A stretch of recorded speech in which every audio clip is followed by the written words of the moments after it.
A workshop room, 14 people from a client's regional team, laptops open, Maya at the front, 12 years of teaching this exact material. Someone in the back row raises a hand. Not a normal question. You said, "I've been meaning to call you," sounds more sincere than "I meant to call you." But my manager says the opposite in emails. Which one's actually correct? And Maya, for the first time anyone in that room has ever seen, pauses. Not a long pause, maybe 3 seconds.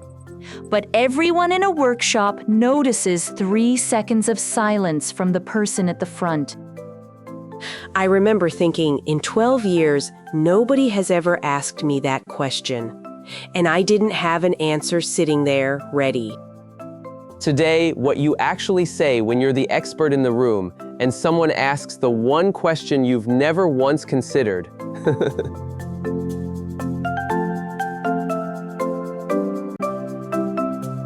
Welcome back to English in the Wild. I'm Alex. And I'm Kim. Today we get to do something new. We get to ask Maya the questions. One real workshop moment broken down into English you can actually use. Today, what happens when the expert doesn't have the answer ready, live in front of everyone? Real situations, real people, real language.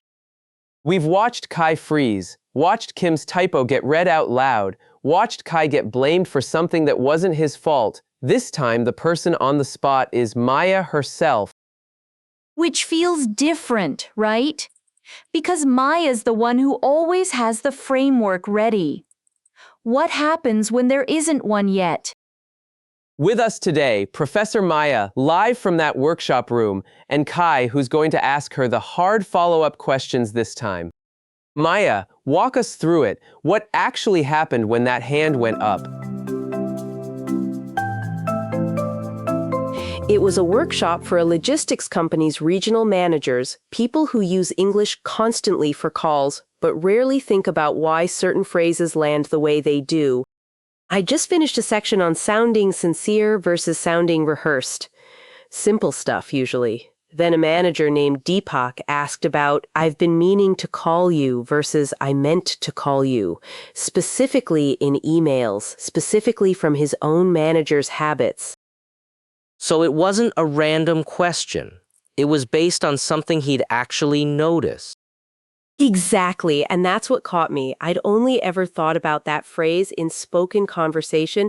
Nobody had asked me about it in writing before, where the rules shift slightly. What did those 3 seconds actually feel like from the inside? Loud. My brain was doing two things at once, genuinely thinking about the answer and also thinking, everyone's watching you not answer. And in that moment, what was the version of you that almost came out? The confident-sounding non-answer. I could feel a sentence forming, something smooth, something that would sound like an answer without actually being one. Wait, you almost bluffed. The way I almost apologized for something that wasn't mine, back in the Slack channel. Same reflex, different costume. Mine just comes dressed as confidence instead of guilt. Okay, so what actually stops an expert from bluffing in that moment? Understanding what the room is actually afraid of. And it's not the expert doesn't know something, it's the expert is pretending they do. So the not knowing was never the risk. The performance of knowing was the risk. Exactly. Let's call that the expert freeze, the half second where you have to choose between sounding certain and being honest, and your instinct pulls hard towards sounding certain. So the 12 years of experience didn't protect you from that pull. If anything, it made the pull stronger. The longer you've been the expert, the more a room expects an instant answer, and the more tempting the fake one becomes. Because admitting a gap in front of 14 people you're being paid to teach feels like it costs more than admitting it in a casual conversation. It does cost more in the moment. But here's what I've learned the hard way. A wrong, confident answer costs far more later when someone acts on it. So what actually happened once the 3 seconds ended? I said the sentence I want every learner watching this to hear. That's a genuinely good question, and I want to think about it properly instead of giving you a half answer. Then I thought out loud in front of them. The real skill isn't having every answer ready. It's being willing to build one in front of people instead of behind a closed door where it looks effortless.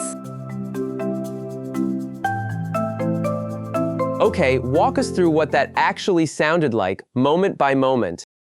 3 moves. All 3 do one job. They turn "I don't know" into a shared moment instead of a private failure. Move 1. Name the gap out loud, honestly, before you fill it. Not great question, so basically, while you scramble, just a true sentence about where you actually are. I've genuinely never had that question in this exact form before. Give me a second. That's it? You just said you hadn't thought about it? That's it. And nobody in the room reacted badly because I said it like a fact, not an apology.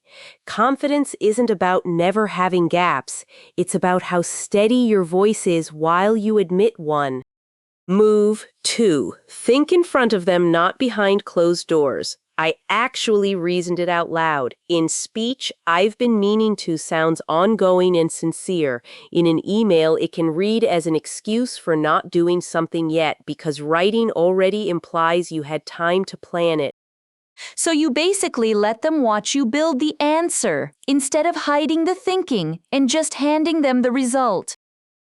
Right, and that's often more valuable to a room than a polished answer would have been. They saw how an expert actually reasons, not just what the expert concludes. And move 3? Move 3. Turn it into shared discovery, not a solo save. I said, actually, that's a distinction worth all of us sitting with for a second because it changes how you'd word a follow-up email versus a phone call. Name the gap. Think out loud. Make it everyone's discovery, not just your recovery. And all 3 together do one thing. They turn a moment that could have exposed a weakness into a moment that demonstrated exactly how thinking should look. Maya, be honest. What was the smooth, confident-sounding sentence you almost said instead? Something like, "Great question. In general, spoken language tends to be more flexible than written language, so it depends on context. True sounding, vague enough to survive, and it would have completely dodged what Deepak actually asked." And that's the trap. We could call it the expert freeze's twin, the confident non-answer. It sounds like expertise. It's actually just fluent avoidance. Sounding certain and being useful are not the same skill, and a room can usually feel the difference even when it can't name it. So if you'd said that vague version, nobody would have called you out on it. It just would have quietly not helped Deepak. Worse, he might have walked away thinking he understood something he didn't and used the wrong version in his next email to a client. So the trap isn't looking bad in the moment. It's looking fine, while actually failing the one person who asked a real question. That's exactly it. The 3 seconds of silence I was so afraid of were never the expensive part. The confident wrong answer would have been, Okay, but here's what actually worries me. If you say, "I've never thought about that too often," doesn't a client eventually start wondering why they're paying for an expert who doesn't know things? That's the real fear, isn't it? That honesty starts looking like a pattern of not being prepared. Here's the actual difference. Saying, I don't know about something you're expected to know is a problem. Saying, I've never had that exact question about a genuinely new angle is evidence you're actually listening, not reciting. If I gave the same 5 prepared answers to every workshop for 12 years, nobody would ever hear me pause. The pause only happens because the question was real. That's not a weakness to hide. It's proof the room is being taken seriously. So the frequency isn't the problem.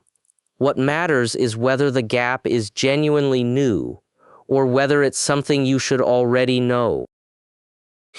Exactly. And there's a second layer. How you close the gap matters as much as admitting it. If I say, I don't know, and then never follow up, that's a real cost. If I say it and come back with a clear, reasoned answer, people remember the answer, not the pause. So the workshop didn't lose confidence in you. If anything, watching you actually think probably built more of it. And that's the part nobody expects going in. Let's practice. Kim, you're Maya. I'm a workshop participant, and I've just asked you something you've genuinely never considered. That's a genuinely good question. And I want to think about it properly instead of giving you a half answer. Good, steady, no rush at the end, no apology tucked into the tone. Wait, Maya. What if the person pushes like, come on, you must have some idea. Now there's pressure to just guess something out loud. Great edge case, and it happens constantly.